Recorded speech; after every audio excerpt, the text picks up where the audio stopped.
Vous savez, à l'époque, certains pensaient que la fin de ce système de choses arriverait à une certaine date. Quelques-uns sont même allés jusqu'à vendre leur maison et à démissionner.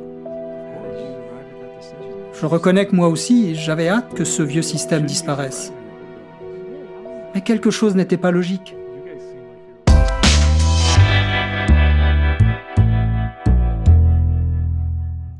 Dans cette vidéo diffusée pour la première fois lors de l'Assemblée régionale des témoins de Jéhovah de 2017, l'organisation évoque une époque durant laquelle un certain nombre de témoins auraient servi pour une certaine date. Bien qu'elle ne mentionne pas l'année exacte concernée par ces événements, il est clairement fait allusion à ce qui s'est passé au cours des années qui ont mené à 1975.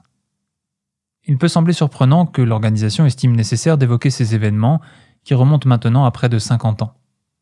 D'autant qu'elle n'en parle ici que très sommairement. Elle ne fait qu'une brève allusion à ce qui a pu se passer sans donner le moindre contexte et sans apporter la moindre précision. Elle explique simplement que, sans que cela ne soit fondé sur la Bible ou les publications de l'époque, certains frères et sœurs ont tiré des conclusions concernant une certaine année, en l'occurrence 1975, et s'y sont attachés d'une manière totalement déraisonnable. Cependant, on se rend vite compte, en discutant avec les témoins qui étaient présents à l'époque, qu'ils étaient tous au courant de cet espoir concernant 1975. Si ce sont simplement des frères et sœurs qui étaient à l'origine de cette idée, comment a-t-elle pu se répandre aussi largement ? Par ailleurs, il semble que ceux qui nourrissaient cet espoir avaient la possibilité d'en parler librement au sein des congrégations. Pourquoi est-ce que l'organisation n'a pas pris de disposition pour empêcher que ces fausses idées se répandent ? C'est certainement ce qui se produirait aujourd'hui si ne serait-ce qu'un témoin se mettait à annoncer la fin pour une certaine date. Le récit qui est fait dans cette vidéo concernant les événements liés à 1975 ne permet donc pas de bien comprendre comment les choses se sont déroulées à l'époque.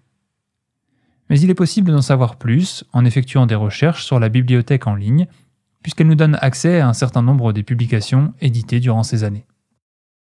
Ainsi, en recherchant Espérance à propos de 1975 par phrase, on découvre une tour de garde de 1980 qui explique ceci. La parution du livre « La vie éternelle dans la liberté des fils de Dieu », qui disait qu'il serait approprié que le règne millénaire du Christ coïncide avec le 7e millénaire de l'existence de l'homme, suscita une très grande espérance à propos de l'année 1975. Contrairement donc à ce que laissait entendre la vidéo de l'organisation, l'idée que la fin viendra en 1975 n'était pas simplement le fruit de l'imagination débordante de certains frères et sœurs. Il existait bien une publication, diffusée par l'organisation elle-même, qui était à l'origine de cette idée. Ce livre est d'ailleurs disponible dans la bibliothèque en ligne sous le nom Liberté.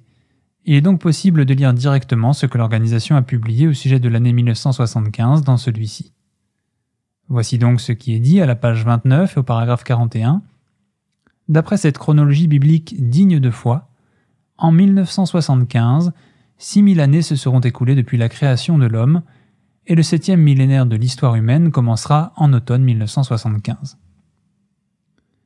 Cela peut sembler totalement anecdotique aujourd'hui, mais à l'époque, cette information était de la plus grande importance. En effet, l'organisation enseignait depuis de très nombreuses années que chaque jour de création était d'une durée de 7000 ans. Une recherche rapide sur la bibliothèque en ligne permet de vérifier cela. On trouve ainsi plusieurs articles de la tour de garde qui expliquent qu'un jour de création dure 7000 ans. Puisque nous en sommes aujourd'hui au 7e jour de la semaine de création, selon la Bible, et si en 1975 la 6000e année de ce jour arrivait à son terme, il ne restait plus que 1000 ans avant la fin de ce jour. Or, puisque la Bible parle d'un règne du Christ d'une durée de 1000 ans, il semblait logique que ces 1000 dernières années correspondent à ce règne millénaire. Ainsi, lorsque l'organisation annonce que les 6000 ans d'histoire humaine prendront fin en 1975, tous les témoins de l'époque comprenaient que la fin de ce système était attendue en 1975 et qu'après cela, Jésus deviendrait roi pour 1000 ans. Forte de cette évidence chronologique, l'organisation va à partir de 1966, lorsque paraît le livre Liberté, faire des déclarations très affirmatives concernant ce qui devait se produire d'ici 1975. Voici ce qui est dit à la page 29 et au paragraphe 43 de ce livre. Combien il serait opportun si Jéhovah Dieu faisait du 7e millénaire qui va bientôt commencer un sabbat de repos et de remise. Ce jubilé viendrait fort à propos pour l'humanité. Il viendrait aussi au bon moment du point de vue de Dieu, car n'oublions pas que l'humanité doit encore traverser ce que le dernier livre de la Sainte Bible appelle le règne de Jésus-Christ, ou règne millénaire du Christ, où celui-ci doit gouverner la terre pendant 1000 ans. Ce ne serait pas par hasard ou fortuitement, mais ce serait en accord avec le dessein bienveillant de Jéhovah Dieu si le règne de Jésus-Christ, le Seigneur du sabbat, devait avoir lieu parallèlement au 7e millénaire de l'existence humaine. Dans ce même livre, l'organisation publie une frise chronologique sur 5 pages qui débute au moment de la création d'Adam en 4026 avant notre ère. Elle retrace tous les événements marquants de l'histoire humaine et se termine en 1975 puis 2975 au moment de la fin du 7e jour.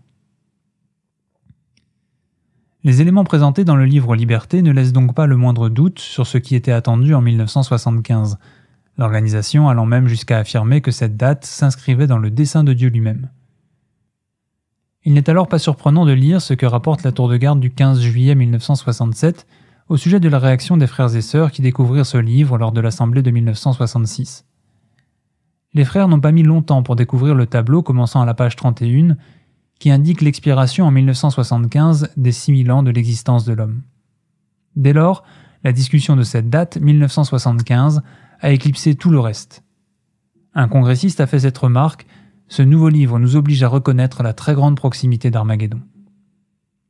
Ce commentaire montre clairement que la parution du livre Liberté eut un très fort impact sur le témoin de l'époque et qu'il donna naissance à de grands espoirs au sujet de 1975 chez tous ceux qui mettaient leur confiance dans l'organisation et son interprétation de la Bible. Cette effervescence fut également alimentée par les discours qui eurent lieu durant cette même assemblée. Un peu plus loin, toujours dans le même article de la tour de garde, les propos tenus par frère Franz lors du discours final sont rapportés. Que dire de l'année 1975 ? Quelle signification aura-t-elle ? Devons-nous croire qu'en 1975, Armageddon aura pris fin et que Satan aura été lié ? Cela se peut, oui, cela se peut. Toutes choses sont possibles à Dieu. Si, un peu plus loin, frère Franz met en garde son auditoire contre tout dogmatisme, c'est uniquement au sujet de la succession des événements qui mèneront à la fin de ce système. Il explique effectivement qu'il n'est pas possible de savoir comment les choses se dérouleront d'ici là, mais n'appelle en aucun cas à la prudence concernant l'idée que ce système aura pris fin en 1975. Franz conclut d'ailleurs en donnant cette assurance: « Ainsi donc, alors que nous approchons de 1975, nous savons que notre délivrance est de plus en plus proche. » Cette même assemblée était également organisée du 20 au 24 juillet à Namur, en Belgique. Le frère Marcel Gillet, alors surveillant de la filiale, prononça le discours de présentation du livre Liberté. En voici un extrait audio. Quand cela viendra-t-il ? Ce livre répond à la question. En accord avec la chronologie digne de confiance, les 6000 ans depuis la création de l'homme finiront en 1975. Il y a dans ce livre une table chronologique et on dit qu'en automne 2975, ce sera la fin du 7e millénaire de l'existence humaine et déjà la fin du règne millénaire de Christ. N'est-ce pas merveilleux, chers frères et sœurs ? Oui.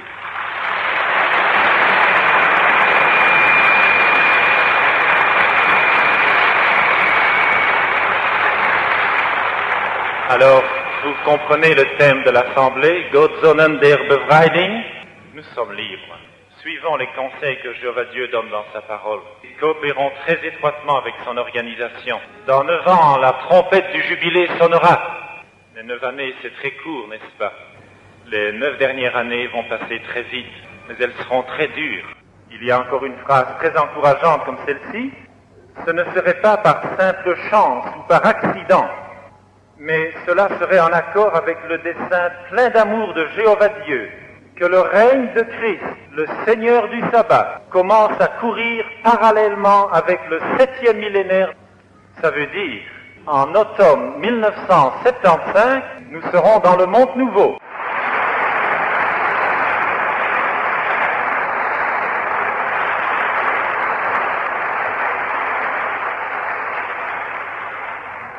Nous ne connaissons pas le jour et l'heure d'Armageddon. Nous ne savons pas dire quand il va commencer, mais nous savons dire une chose.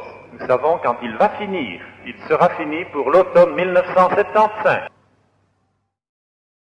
Ainsi, quand en 2017, l'organisation produit une vidéo qui résume ce qui s'est passé en 1975 à la phrase suivante: « Certains pensaient que la fin de ce système de choses arriverait à une certaine date. » Elle ne donne pas simplement une version incomplète ou simpliste des événements, elle est tout simplement en train de mentir sur la réalité des faits.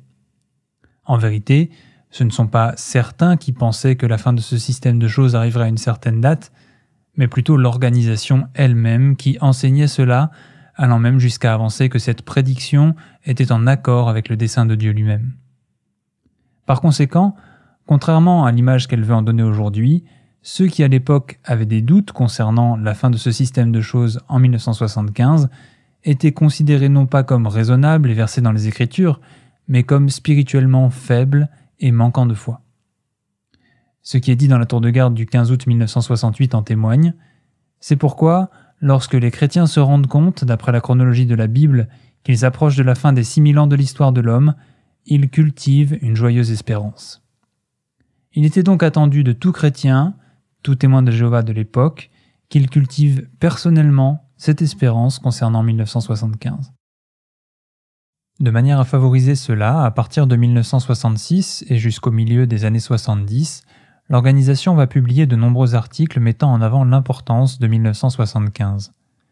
Elle publiera plusieurs fois la chronologie que l'on retrouve dans le livre Liberté, ainsi que d'autres schémas qui placent tous 1975 aux côtés de dates considérées comme dignes de foi et importantes pour l'organisation.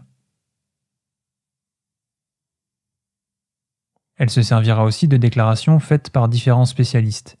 Par exemple, cette citation d'un ministre américain datant de 1960 fut publiée plusieurs fois.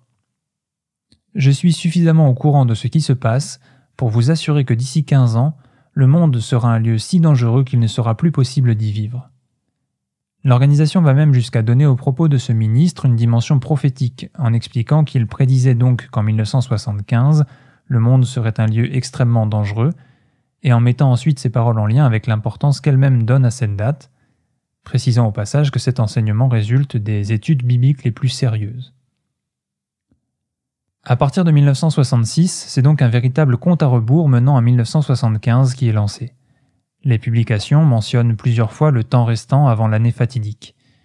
C'est le cas dans ce ministère du Royaume de mars 1969, qui rappelle que dans moins de 80 mois prendront fin les 6000 ans de l'histoire de l'homme sur la Terre, demandant à chacun de se rappeler de ce qui a été dit au sujet de cette date lors des assemblées précédentes. Effectivement, les assemblées organisées à l'époque ne manquent pas de mentionner l'année 1975 et son importance. En 1971 par exemple, le discours public prononcé lors d'une assemblée de circonscription avait pour thème « Qui vaincra le monde dans les années 1970 ?» Très tôt, au cours de cette période, l'activité de prédication fut également axée sur cette date. Dans le ministère du Royaume de novembre 1968, l'organisation donna de nouvelles directives concernant les études bibliques et exigea qu'elles ne durent pas plus de 6 mois. Voici comment la tour de garde du 1er mars 1970 justifie cette nouvelle méthode. Vu le court laps de temps dont ils disposent encore pour accomplir leur œuvre, les témoins de Jéhovah cessent d'étudier la Bible avec toute personne qui, au bout de 6 mois, est restée insensible au message urgent de la parole de Dieu. La proximité de la fin du présent ordre de choses les oblige à employer leur temps de la manière la plus efficace possible. Cette disposition n'indique pas un manque de sensibilité, mais l'urgence des temps que nous vivons exige qu'il en soit ainsi. La tour de garde du 15 octobre 1970 rapporte un certain nombre de faits qui attestent de l'effet qu'a pu avoir ce programme, aussi bien sur les témoins que sur les gens du territoire. 6 mois, et si la fin de ce système venait dans 3 mois? Telle fut la question qu'un père de 4 petits-enfants aux États-Unis posa sérieusement aux témoins de Jéhovah qui lui proposaient une étude gratuite de la Bible à son domicile pendant 6 mois. Un peu plus loin, l'article parle d'une famille qui étudiait depuis 3 ans. L'annonce du programme d'étude de la Bible en 6 mois toucha visiblement ces gens. Pour la première fois, ils prenaient réellement conscience de l'urgence de notre époque. Le but premier de ce programme d'études en 6 mois était donc de mettre en avant l'importance de l'année 1975. Ainsi, il apparaît clairement que pour l'organisation, cette date n'était pas qu'une simple suggestion, mais plutôt un enseignement, une doctrine qu'il était nécessaire de partager avec les personnes de l'extérieur. Par conséquent, loin de l'image qu'elle en donne aujourd'hui, non seulement l'organisation fut à l'origine de l'idée que la fin viendrait en 1975 et imposa cette espérance à tous les témoins de l'époque, mais elle fit également en sorte que cette prédiction soit mise en avant dans le cadre de l'activité de prédication. Un peu plus loin, toujours dans la vidéo diffusée en 2017, l'organisation soulève un point important concernant le fait de prétendre savoir quand la fin viendra. Aussi bien aux réunions que dans les publications que j'étudiais, on nous rappelait ce que Jésus avait dit. Personne ne connaît le jour ni l'heure.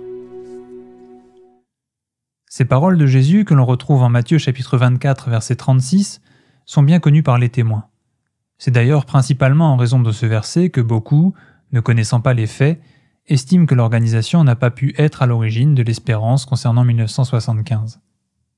Et pourtant, voici comment la tour de garde du 1er décembre 1968 encourage les témoins de l'époque à considérer les paroles de Jésus. Ce n'est donc pas le moment d'être indifférent ou satisfait de soi. Ce n'est pas non plus le moment de jouer sur les paroles suivantes de Jésus. Pour ce qui est de ce jour et de cette heure, personne ne les connaît, ni les anges des cieux, ni le Fils, mais seulement le Père. Au contraire, il est temps de se rendre pleinement compte que la fin violente du présent système de choses approche à grands pas. Ainsi, quelqu'un qui aurait au moment des faits argumenté que la Bible enseigne qu'il ne nous appartient pas de connaître la date de l'intervention de Dieu aurait été désigné comme manquant de foi en la chronologie biblique, indifférent, satisfait de lui-même. Pour finir, on l'aurait accusé d'être en train de jouer avec les paroles de Jésus. Ironiquement, c'est exactement ce que fait l'organisation à la fin de ce paragraphe lorsqu'elle déclare « Ne vous abusez pas, il suffit que le Père connaisse à la fois le jour et l'heure. » L'organisation avance ici l'idée que, puisque Jésus ne parle que du jour et de l'heure, il lui était possible de déterminer l'année, et pourquoi pas également le mois, auquel la fin viendrait. Autrement dit, dans sa vidéo, l'organisation présente sous un jour favorable un comportement qui aurait, à l'époque, fait l'objet de reproches graves émanant de l'organisation elle-même. En réalité, durant cette période, dire que l'on ne pouvait pas connaître la date de la fin de ce système, c'était aller à l'encontre de l'organisation de Dieu. Il était donc exigé que chaque témoin pense, parle et agisse en conformité avec l'idée que ce système ne passerait pas 1975, et il était attendu que leur foi en cet enseignement se traduise dans leur choix de vie. Puisque la fin était maintenant imminente, l'organisation encouragea les témoins à cesser de chercher à assurer leur avenir dans ce système pour pouvoir se concentrer entièrement sur l'activité de prédication. En raison de l'assurance qui leur était donnée que ce système aurait disparu d'ici 1975, de nombreux témoins firent des choix risqués. Dans le Réveillez-vous du 8 septembre 1969, le sujet des études supérieures était abordé. L'article assurait aux jeunes gens de l'époque que le présent ordre de choses prendrait fin d'ici quelques années, donc avant qu'ils n'aient le temps de vieillir. Il ajoute « Les jeunes d'aujourd'hui n'auront jamais l'occasion de suivre une carrière dans le présent ordre de choses. Il faudrait aux lycéens qui envisagent de faire des études supérieures 4 à 8 ans pour les terminer. Cependant, où sera le présent ordre de choses d'ici là ? Certainement près de sa fin, s'il existe encore. Ces jeunes, qui n'auraient pas l'occasion de suivre une carrière, sont aujourd'hui en âge de prendre leur retraite. De la même manière que certains aujourd'hui renoncent à leur carrière ou à fonder une famille pour se mettre au service de l'organisation, ces frères et sœurs étaient sincèrement convaincus que les prédictions concernant 1975 étaient en accord avec la volonté et le calendrier de Dieu. Bientôt, leurs biens et leurs emplois n'auraient plus de valeur marchande. Il leur semblait donc logique de se débarrasser de ces choses afin de donner le maximum durant les quelques années qui restaient dans ce système. Certains témoins ont vendu leur maison, leur voiture, et ont acheté une caravane pour aller vivre avec leur famille dans des territoires rarement parcourus. Avec le même objectif, certains ont abandonné un emploi stable, vendu leur entreprise, ont contracté des crédits ou hypothéqué leur maison.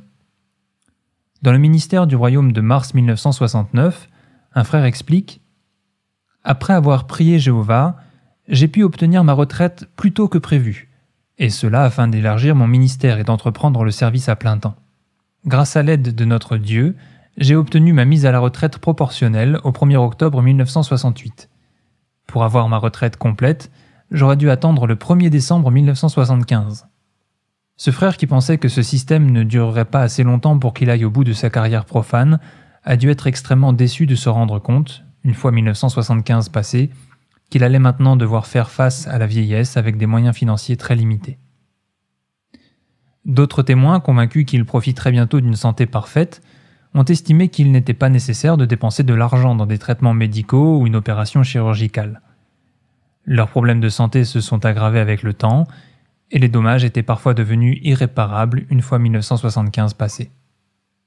Dans le Réveillez-vous du 22 février 1975, l'organisation posait la question « Est-ce le moment d'avoir des enfants ?» et apportait l'élément de réponse suivant « Le fait est que la prophétie de Jésus connaîtra sous peu un plus grand accomplissement sur le présent système de choses tout entier. C'est le facteur essentiel qui incite de nombreux couples à ne pas vouloir d'enfants à notre époque. Ils préfèrent rester sans enfants pour avoir moins de difficultés à suivre les instructions de Jésus-Christ, dont celle de prêcher la bonne nouvelle du royaume sur toute la terre avant la fin du présent système. » Suite à ces déclarations, de nombreux couples remirent à plus tard, voire abandonnèrent complètement le projet d'avoir des enfants. Par la suite, beaucoup regrettèrent d'avoir suivi ce conseil. Les prédictions faites par l'organisation au sujet de 1975 ont ainsi eu des conséquences désastreuses sur la vie d'un grand nombre de témoins. Cependant, l'organisation préfère nier toute part de responsabilité et choisit de rejeter la faute sur ses adeptes. Dans sa vidéo de 2017, elle va jusqu'à littéralement réécrire l'histoire et parle de manière dédaigneuse de ceux qui, lui accordant leur confiance, attendaient la fin de ce système pour 1975. Voici ce qu'elle dit à leur sujet. Quelques-uns sont même allés jusqu'à vendre leur maison et à démissionner.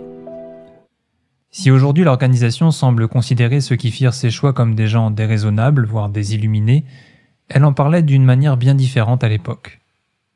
Voici ce que déclarait le ministère du Royaume de juin 1974 au sujet de la façon de gérer ses biens alors que l'année 1975 était toute proche. On nous signale que des frères vendent leurs maisons et leurs biens et prennent des dispositions pour passer dans le service de pionniers le temps qui reste à ce vieux système de choses. C'est certainement une sage décision à prendre avant la fin du monde méchant. Ainsi, l'organisation rejette et humilie aujourd'hui ceux qui, à l'époque, ont suivi ses conseils, souhaitant prendre de sages décisions avant la fin du monde méchant. L'organisation décline donc toute responsabilité concernant 1975. Elle prétend ne pas avoir été à l'origine de l'espérance liée à cette date et ne pas avoir encouragé ses adeptes à faire des choix lourds de conséquences en lien avec sa prédiction. Elle va même jusqu'à dessiner une nouvelle réalité en réécrivant l'histoire à l'aide de cette vidéo diffusée en 2017. Alors que presque tous les éléments présentés ici sont disponibles sur le site officiel des témoins de Jéhovah, l'immense majorité des témoins ne connaissent pas la réalité et l'ampleur des faits concernant 1975, et imaginent leur organisation selon l'image qu'elle dessine d'elle-même, innocente et incapable de telles manipulations. Ceux qui ont vécu ces événements et qui tentent de les raconter ne sont pas pris au sérieux par les membres plus jeunes, qui se fient entièrement à la version des faits présentée par l'organisation. Ces victimes sont ainsi tenues au silence. Pire, si elles venaient à trop parler de ce qu'elles ont pu entendre et vivre durant les années menant à 1975, elles pourraient être mises définitivement à l'écart de l'organisation et de leur famille, simplement pour avoir exprimé une vérité qui dérange ceux qui sont à la tête de l'organisation. Le Réveillez-vous du 8 mars 2001 évoquait la question de la falsification de l'histoire en citant les propos de l'historien Michael Stanford. Tout récit historique, établi par les détenteurs du pouvoir, doit être considéré avec une extrême méfiance. Au vu des éléments exposés dans cette vidéo, il apparaît clairement qu'il serait prudent pour chaque témoin d'exercer cette même méfiance envers leur propre organisation.